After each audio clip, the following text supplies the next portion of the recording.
하나님의 말씀 요한복음 12장 20에서 23절의 말씀입니다. 명절에 예배하러 올라온 사람 중에 헬라인 몇이 있는데 그들이 갈릴리 베세다 사람 빌립에게 가서 청하여 이르되 선생이여 우리가 예수를 배우고자 하나이다 하니 빌립이 안드레에게 가서 말하고 안드레와 빌립이 예수께 가서 여쭈니 예수께서 대답하여 이르시되 인자가 영광을 얻을 때가 왔도다. 아멘. 헬라인 몇이 있는데 라는 제목으로 하나님 말씀 전하겠습니다. 한 가정에서 있었던 일입니다. 초등학교 3학년 때 그 아이가 ADHD 그 진단을 받았습니다. 우울증을 이제 평소 앓고 있던 아내가 좀 이제 나아지는가 싶을 때 또 느닷없이 자식이 이 진단을 받은 거예요. 남편은 이 현실이 너무 무거웠습니다. 먹고 사는 일도 벅찬데 연달아서 이런 일이 벌어지니까 누군들 어렵지 않겠습니까? 이후에 그 아이가 계속 병원에서 상담과 놀이치료를 계속 받는데 정작 신경이 쓰이는 것은 아이의 그 치료 과정보다는 치료비였어요.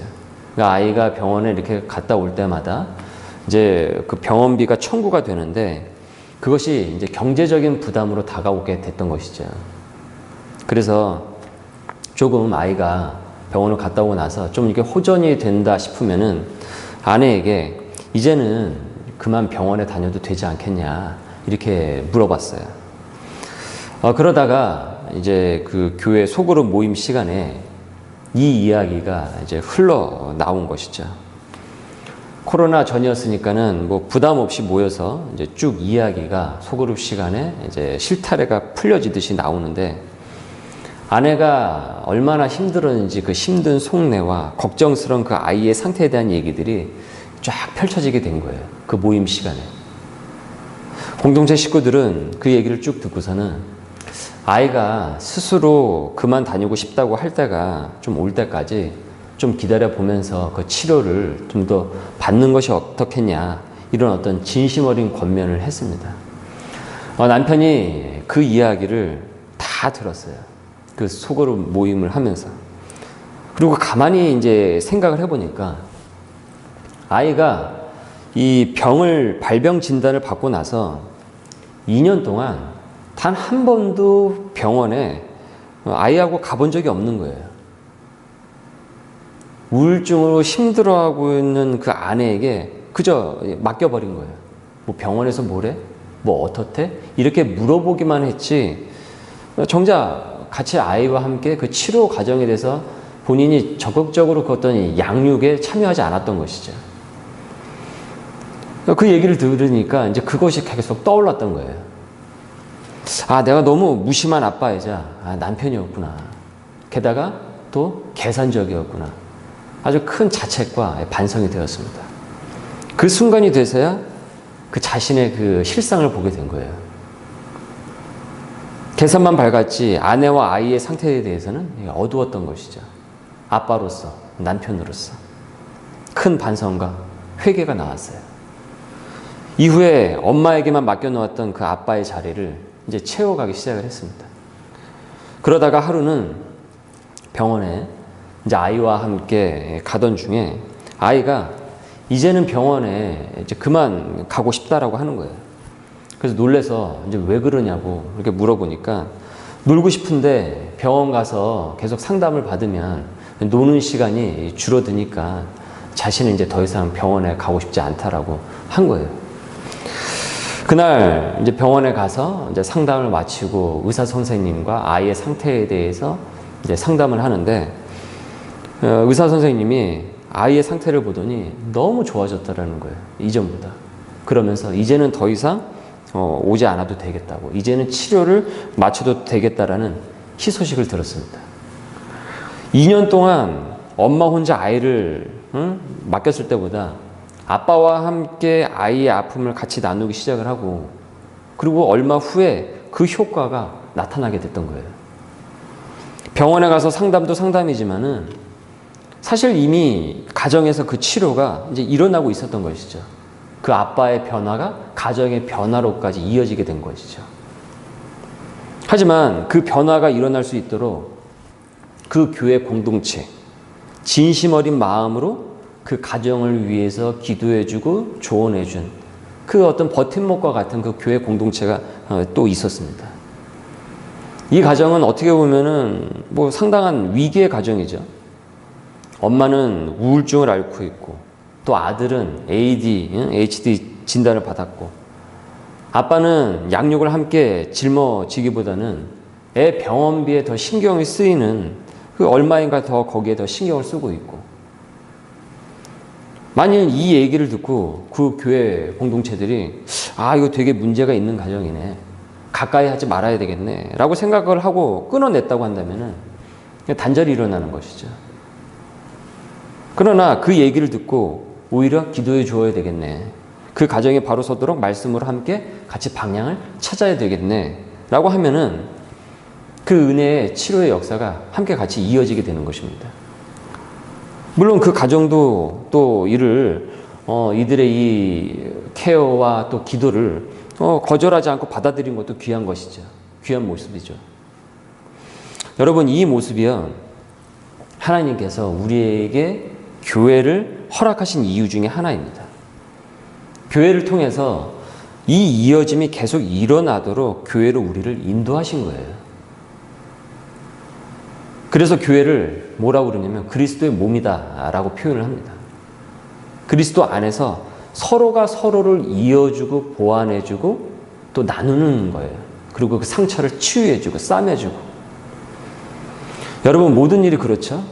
혼자 모든 것을 잘하는 것이 아니라 함께하고 또 함께 누군가 이끌어주고 밀어주고 할 때 거기서 일이 이루어지는 것이지 혼자서는 어렵습니다.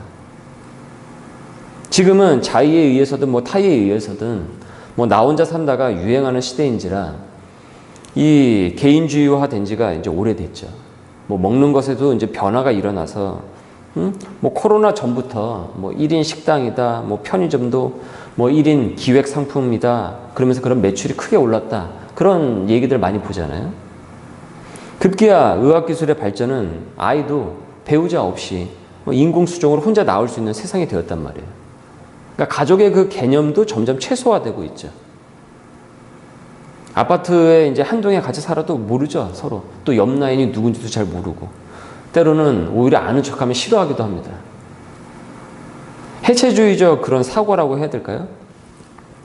생활 속에서 이와 같은 어떤 이 문화의 흐름들을 우리는 지금 많이 겪고 있고 경험하고 있어요. 코로나의 위기 중 하나는 사실은 모이지 못한다라는 것인데, 사람들이. 그래서 또 교회 또한 지금 여러 어려움이 있는데, 사실은 여러분 우리가 좀 더 이제 잘 보면 알겠지만은 실은 코로나 그 전에도요, 상당수의 교인들은 홀로 신앙생활하는 경우가 아주 많았습니다. 큰 교회 같은 경우에는 이런 모습들을 흔하게 볼 수가 있어요. 마치 누구에게도 간섭을 받지 않고 또 자신도 누구에게도 간섭을 하지 않는. 지금 코로나로 이게 홀로 또 아니면 가족끼리만 신앙생활을 이제 온라인으로 병행을 하고 있긴 하지만은 이것은 어디까지나 우리가 이 위급한 상황 속에서 긴급 처방과 같은 것이지, 이 교회가 이제 공동체 없이 나 혼자 신앙생활을 한다, 이렇게 극단적으로 공동체의 그 의미까지 지워버리는 것은 교회론을 잘못 이해하는 것입니다. 그것은 개혁이 아니라 뒤로 가는 거예요, 뒤로. 그렇게 되면은 복음은 그 그리스도인을 통해서 흘러가지 않고 단절이 일어나게 돼요. 세상처럼. 개인화되는 것이죠. 나 홀로. 그간 불필요한 프로그램 사역이라든지 욕심이 투영된 그런 어떤 건축 등과 같은 필시 개혁해야 될 부분은 개혁을 해야 되지만은 자칫 이 목욕물을 버리려다가 아이까지 버리는 우를 범하는 것은 하나님의 뜻이 아니라는 것입니다. 교회의 주요 사역 중에 케리그마, 그 다음에 디아코니아, 코이노니아를 우리가 들어봤어요. 케리그마는 선교, 곧 하나님의 말씀을 선포하는 사역이에요. 디아코니아는 봉사예요. 거친 세파에 그런 또 세상의 풍파에 시달린 사람들에게 서로가 그 섬김과 나눔을 통해서 그 어떤 정신적으로나 육체적으로 입은 그 상처들을 서로 이렇게 싸매어주고 치유해주는 사역이에요. 그 다음에 우리 세 번째로 코이노니아, 이건 교제입니다. 그리스도 안에서 성도의 교제를 통해서 어떤 사람과 은혜로운 생활의 그런 어떤 모습들이 이 세상에 보여주는 그 사역이에요. 그래서 캐리그마, 디아코니아, 코이노니아 이 세 가지 사역이 교회에 있어서 아주 중요한 핵심과 같은 그 가치입니다. 코로나의 이 위기 속에서도 우리가 방역을 잘 수행을 하면서 캐리그마뿐만이 아니라 이런 어떤 디아코니아와 코이노니아를 잃지 않도록 거룩한 그 동기를 잃어서는 안 된다는 거예요. 코로나가 해결되어도요, 디아코니아와 코이노니아적 그 삶을 살지 못하게 하는 문화의 세상의 흐름은 계속 변주를 일삼기 때문에 그렇습니다. 그렇기에 이 시국에 좀 더 강한 아령을 들어올려서 그런 어떤 성도의 근력, 교회의 근력을 키워낸다라고 우리가 생각할 필요가 있어요. 이것은 지기 위한 것이 아니라 이기기 위한 테스트임을 잊지 말아야 된다는 것이죠. 그리스도인은요, 서로 간의 그런 어떤 단절이 아니라 서로 복음의 줄을 던져서 이어주는 그런 역할을 하는 것입니다. 본문 말씀에서 보면은 헬라인 또 안드레, 빌립에게서 그 이어짐을 우리가 거듭 상고하게 돼요. 명절이 되었습니다. 이 명절은 여러분 기억하시겠지만은 6월절 명절이죠. 6월절 명절이 되면 많은 유대인들이 예루살렘에 모여서 이 절기를 지킨다라고 말씀을 드렸습니다. 예수님께서 베다니에서 행하신 일 무엇이었죠? 즉 나사로를 살리신 일이 얼마 전에 일어난 일이었기 때문에 당시 각종 이슈가 예수님께 따라 붙었고 예루살렘에 6월절을 그 치르려고 오신다라는 그 소식은 소위 빅뉴스였다라고 말씀을 드렸습니다. 그래서 위에 구절에서 우리가 쭉 살펴봤듯이 많은 사람들은 예루살렘에 입성하는 예수님을 환영을 했고 나귀 새끼를 타고 그리고 예수님께서는 입성을 하셨어요. 이어 예수님을 미워하던 그 안티 세력들인 그 대제사장들과 바리새인들은 어떤 이 반응을 보였습니까? 사람들로부터 예수님과 그 떼어놓으려고 그렇게 많은 노력을 기울였음에도 불구하고 그 음모 계획들이 수포로 돌아가서 그 이전에 봤던 19절 말씀에서 보듯 지금까지 우리가 쓸데없는 일에 열중을 했다. 쓸데없는 일을 벌였다라며 자기들끼리 스스로 탄식을 했습니다. 하나님의 뜻을 거스려고 했던 그들의 모든 음모 회의가 다 실패로 돌아갔던 것이죠. 정말 쓸데없는 일에 많은 에너지를 쏟았구나. 바로 이 부분, 이들이 얘기했던 이 말씀에 대한 것을 더 확실하게 해주는 말씀이 지금 이 본문이에요. 예수님을 만나기 위해서 이제는 헬라인까지 예수님께 다가온 거예요. 그들의 그 음모 계획에도 불구하고 말이죠. 20에서 21절입니다. 명절에 예배하러 올라온 사람 중에 헬라인 몇이 있는데 그들이 갈릴리 베세다 사람 빌립에게 가서 청하여 이르되 선생이여 우리가 예수를 배우고자 하나이다 하니, 그러니까 헬라인 즉 그리스인까지 그 먼 곳 출신 사람들까지 지금 예수님을 만나고 싶어서 찾아온 것입니다. 그러니까 유대인뿐만이 아니라 외국인까지 지금 예수님의 명성을 듣고 찾아온 것이죠. 그만큼 예수님의 그 명성이 그 안티 세력들의 수많은 수법과 술수에도 불구하고 퍼졌다라는 것을 의미합니다. 정말 그들이 말하는 대로 되었죠. 19절에 뭐라고 그들이 한탄을 했습니까? 보라, 온 세상이 그를 따르는도다. 우리가 그렇게 많은 노력과 그렇게 많은 음모술수를 짰음에도 불구하고 그 모든 것들이 수포로 돌아가고 그 모든 것들이 쓸모없는 일이 됐다. 보라, 온 세상이 그를 지금 따르고 있는도다. 심지어 이 헬라인들까지 찾아왔어요. 그들이 한탄대로 된 거예요. 그러니까 하나님께서 하시면 하는 거예요. 인간이 별 난리를 쳐도 하나님께서 하시고자 하는 그 일을 막지 못합니다. 반대로 하나님이 하지 않으시기로 결단을 하시고 원치 않으시면은 인간이 원해도 그 일은 일어나질 않습니다. 이 헬라인들은 6월절 그 예배만으로는 충족이 되질 않아서 예수님을 직접 만나고 싶었습니다.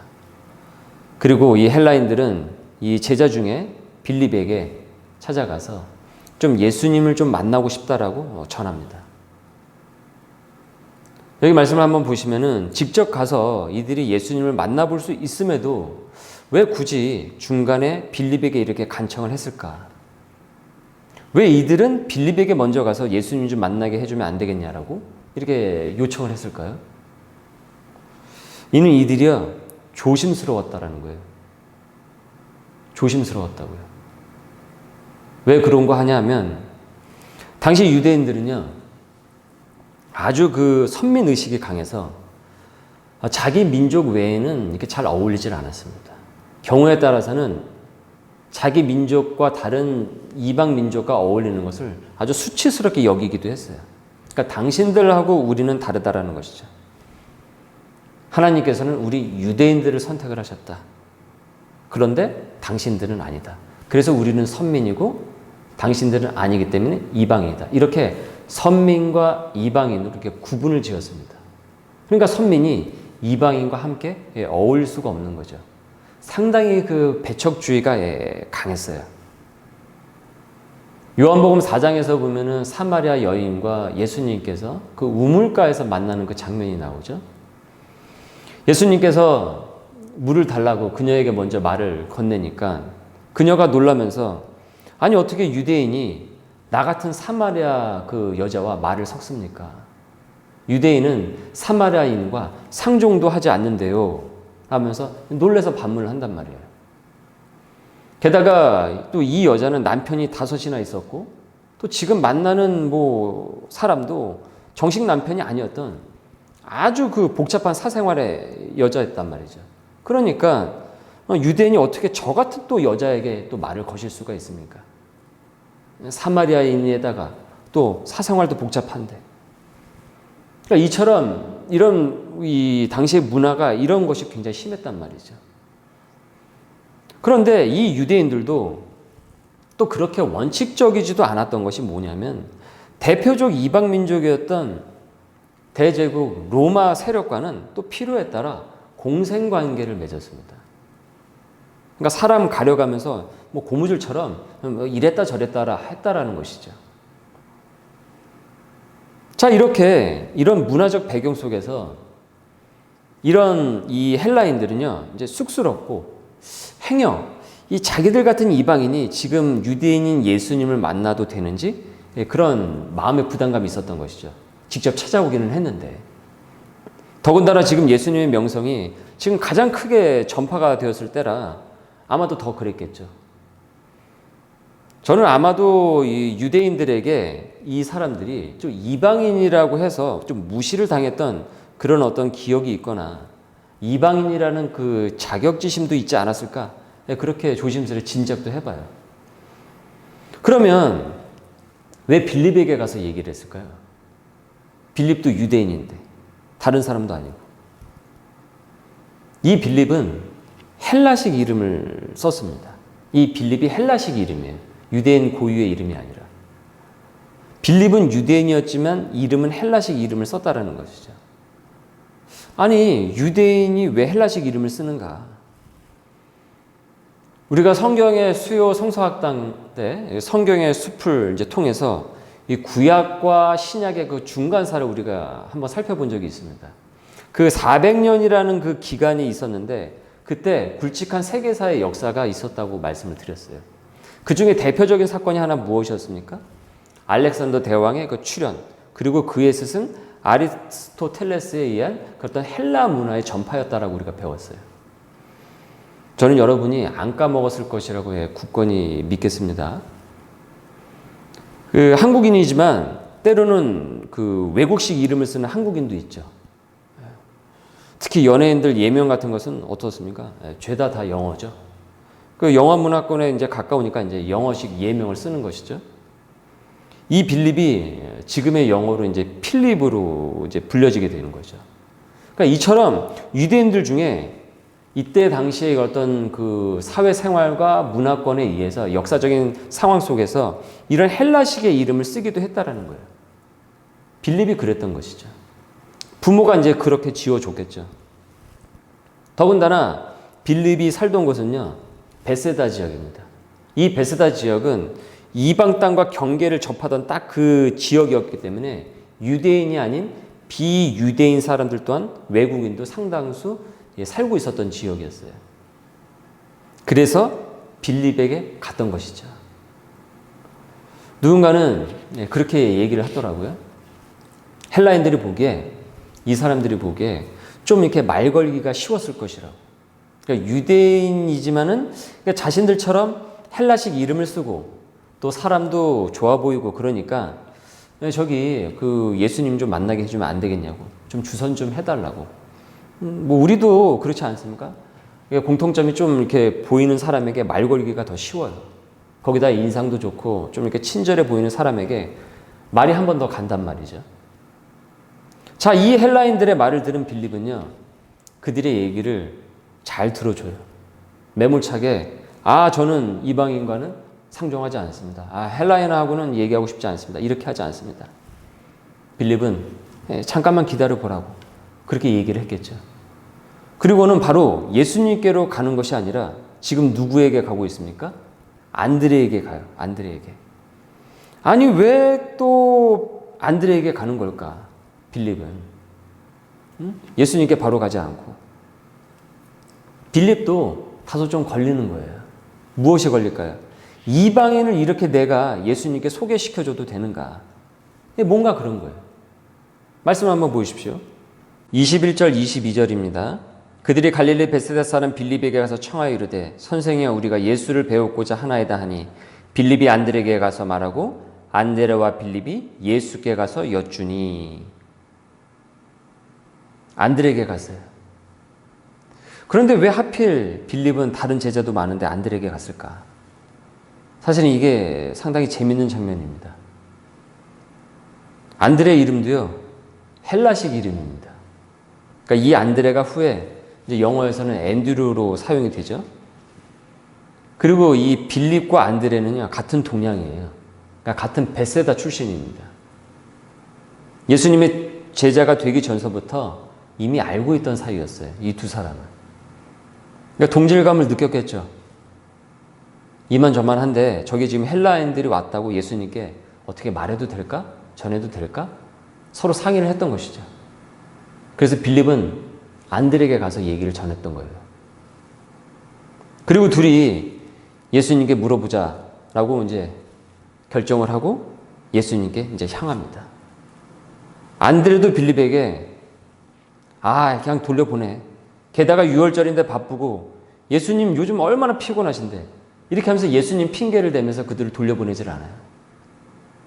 빌립, 안드레는 같이 예수님께 가서 예수님, 헬라인들이 예수님을 만나고 싶어합니다 라고 전해요. 빌립과 안드레는 당시에 그 문화적인 그 통념에 얽매이지 않고 선입견에 얽매이지 않고 선민의식에 휩싸이지 않고 헬라인들을 예수님께 있습니다. 헬라인이 빌립에게, 그리고 빌립이 안드레에게, 그리고 이 두 사람이 예수님께. 빌립과 안드레는 당시 대표적 이방인인 헬라인들이 예수님을 만나는데 그 가교의 역할을, 이어주는 역할을 한다는 거예요.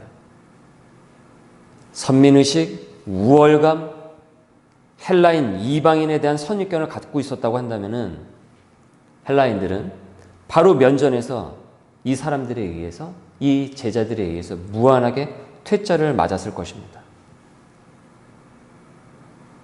무엇보다 오늘 이 말씀을 보면서 우리가 깨닫게 되는 것은 그들의 그 헬라식 이름, 빌립과 안드레, 그 헬라식 그 이름, 그리고 그들이 살았던 베세다 지역은 지금 이 순간에 예수님과 그들을, 헬라인을 이어내는 그런 어떤 복음의 그 연결고리 역할을 한다는 거예요. 이들의 출신과 그 배경, 이름조차도. 이 헬라인들이 예수님을 만나는 그 가교의 역할을 해준 배경이 된 것이죠. 빌립과 안드레가 스스로 헬라식 이름으로 지은 것도 아니고 베세다 동네가 대단한 동네라서 거기서 산 것은 아니었지만은 그 이름조차, 살던 동네조차 그리스도 안에서 지금 구원 사역으로 이어지고 있는 것입니다. 그러면 이제 그 다음 구절을 우리가 보게 되면은 이제 다음에는 어떤 내용이 나와야 자연스럽겠습니까? 헬라인과 예수님과의 그 대화의 내용이 이어져야 자연스럽겠죠? 그런데 그 내용은 오늘 보시는 요한복음 말씀에서는 생략이 돼요. 그리고 대신 예수님의 하신 말로 바로 이어집니다. 23절입니다. 예수께서 대답하여 이르시되 인자가 영광을 얻을 때가 왔도다. 이제 이후로 예수님께서 십자가에 대한 구원 사역의 그 절정 시기가 오고 있다는 얘기예요. 그 절정 시기가 지금 다가왔다는 말씀이에요. 이를 인자가 영광을 얻을 때가 왔다. 이제는 구원이 유대인에게만, 그 선민이라고 자부하고 있는 그들에게만 머무는 것이 아니라 이젠 헬라인, 이방인 모든 이들에게 다 오픈되어 버리시게 하겠다라는, 그래서 모두가 그 복음을 누리고 하나님의 사람, 주님의 자녀가 될 수 있는 기회를 주시겠다라는 말씀이에요. 그래서 이것이 영광이라고 한 것이죠. 그래서 지금 이 순간 우리가 이 말씀 앞에 서 있는 지금 우리조차, 한국인인 우리조차 그 영광을 입은 것입니다. 당시 헬라인들도요, 그 영광을 입었고요. 빌립과 안드레는 그 영광을 이어가는 선한 영향력을 끼쳤던 것이에요. 사도 요한은 헬라인들이 예수님을 찾아온 일, 그리고 빌립과 안드레가 예수님에게 이들을 이어준 일, 그리고 예수님의 인자가 영광을 얻을 때가 왔도다. 이 말씀의 이 발언이 절묘하게 지금 맞아떨어졌다라는 것을 한참이나 지나서야 깨닫게 되었어요. 그리고 이렇게 그리스도의 복음이 절묘하게 전해지고 있구나. 그들의 그 헬라식 이름조차도, 벳세다 그 동네조차도 하나님의 구원의 계획의 서사 속에서 이어지고 있는 것을 보고 감탄을 했을 것이라는 거죠. 요한이라는 이름은요, 순전히 히브리식 이름입니다. 유대식 이름입니다.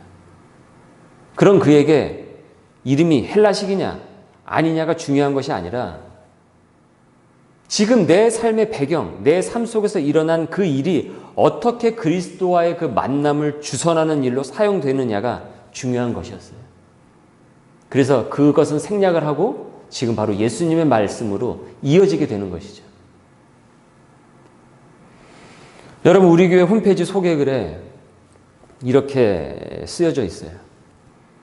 주어진 소명의 길에 길동무가 되어서 바로 가고 있을 때 같이 기뻐하고, 잘못 들어설 때 같이 길을 살피며, 행여 넘어졌을 때 같이 일으켜주는 교회. 나 혼자 홀로 가는 것이 아니라, 나 혼자 그냥 가는 것이 아니라, 때로는요, 우리가 가다 보면은 못 따라가는 사람들이 있어요. 그 사람들에 대해서 그럴 때 옆을 봐야 된다는 거예요. 그리고 같이 끌어주고 밀어 주어야 된다는 거예요. 그러니까 그 역할을, 빌립과 안드레의 그 역할을 소명의 사람들이 지금 이 시대에 또한 교회와 여러 우리가 몸담고 있는 삶의 자리에서 해 나가야 된다는 것이죠. 왜냐? 우리도 한때는 헬라인이었으니까요. 이방인이었으니까요. 그럼 이제는 내가 빌립이 되고 안드레가 되어야 되는 것이죠. 그래서 다른 헬라인들을 끌어주고 그리스도와 있는 그 역할을 하는 것이죠. 서두에 언급했던 여러분 그 가정에서 일어난 일을 한번 다시 복기를 해보십시오. 아이가 ADHD 그 진단을 받았습니다. 엄마의 우울증, 또 아빠의 그런 어떤 경제적인 부담감. 지금 이 가정은 언제 크게 터질지 모를 가정 붕괴 요소를 지금 다 갖고 있어요. 위기의 가정이에요. 그러나 진솔한 구역 식구들의 그 믿음의 기도와 상담은요, 그 연약한 가정을 다시 회복을 시켜주었어요.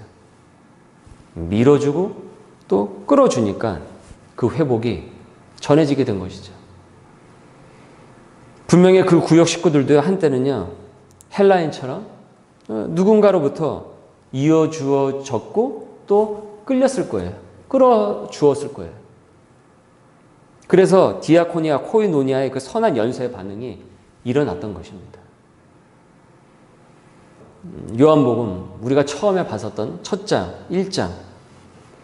처음 빌립이 예수님을 만났을 때를 여러분 한번 기억을 해보세요. 기억이 잘 나실지 모르겠지만 예수님을 만난 빌립이 동료 나다니엘에게 찾아가서 흥분과 기쁨 가운데서 뭐라고 얘기를 합니까? 내가 이런 분을 만났다라고 전해요. 나다나엘에게. 그랬더니 나다나엘이 대뜸 이렇게 말합니다. 나다나엘이 이르되 나사렛에서 무슨 선한 것이 날 수 있느냐? 나사렛에서 무슨 선한 것이 날 수 있느냐? 무슨 나사렛에서 선한 게 있냐? 그런 동네에서 무슨 네가 말한 그런 인물이 나올 수가 있냐? 퉁명스럽게 받아쳤어요. 하지만 빌립은 나다나엘에게 그런 그에게 이렇게 얘기를 하죠. 46절 빌립이 이르되 와서 보라 하니라. 와서 보라 하니라. 그러지 말고 와서 보라. 가서 보자 라면서 나다나엘의 그 손을 예수님께 이끌어요. 나다나엘은 이후 예수님의 제자가 됩니다. 빌립은 실로 이음의 사람이었다는 거예요. 선입견과 때로 퉁명스러운 반응의 사람들을 주님과 이어내는 이음의 사람이었어요. 단절이 아니고. 앞서 살펴본 바리새인들은 단절의 사람이었죠. 어떻게든 예수님과 사람들을 떼어놓으려는 사람들이었죠. 수단과 방법을 가리지 않고. 하지만 빌립은 이음의 사람이었습니다. 복음을 잇는 사람이었어요. 그리고 그의 출신 배경, 그 이름조차도 그 도구로 사용이 되어졌습니다. 우리가 어떤 환경에서 자랐던 어떤 배경이든 어떤 이름과 사연을 가졌던 이 이음이 지금도 끊어지지 않고 계속 이어지도록 빌립처럼 하나님께서 지금 우리를 부르셨습니다. 그리고 그 환경과 배경, 그와 같은 그 어떤 특징들이 누군가에게 내가 더욱더 다가갈 수 있고 그 사람이 나에게 다가갈 수 있는 접촉점임을 오늘 말씀을 통해서 다시 한번 우리에게 떠올려주고 있어요. 헬라인들의 헬라식 이름인 빌립을 먼저 찾았듯이 말이죠. 특별히 지금 이 코로나 시국에 이 흐름을 지혜롭게 이어나가야 해야 되는 그런 도전에 지금 우리는 직면해 있습니다. 과연 누가 빌립과 안드레의 역할을 할 것인가? 누가 과연 이 시대에 헬라인들을 이방인이라고 부름을 받는 그들을 이끌어낼 것인가? 하나님께서는 오히려 이런 혼란스러운 상황에서도 우리가 그 영광된 사역을 어떻게 이어가는지 지켜보고 계십니다. 한때 헬라였던 우리가 지금의 혼동스러워하고 힘들어하고 있을 그 헬라인에게 단절이 아닌 거룩한 이음의 존재가 되시기를, 그런 교회가 되기를 주님의 이름으로 소원합니다. 우리 이 시간 함께 같이 기도하겠습니다. 주님, 빌립처럼 이음을 이어가는 소명의 사람이 되게 하여 주옵소서. 이 시국 속에서도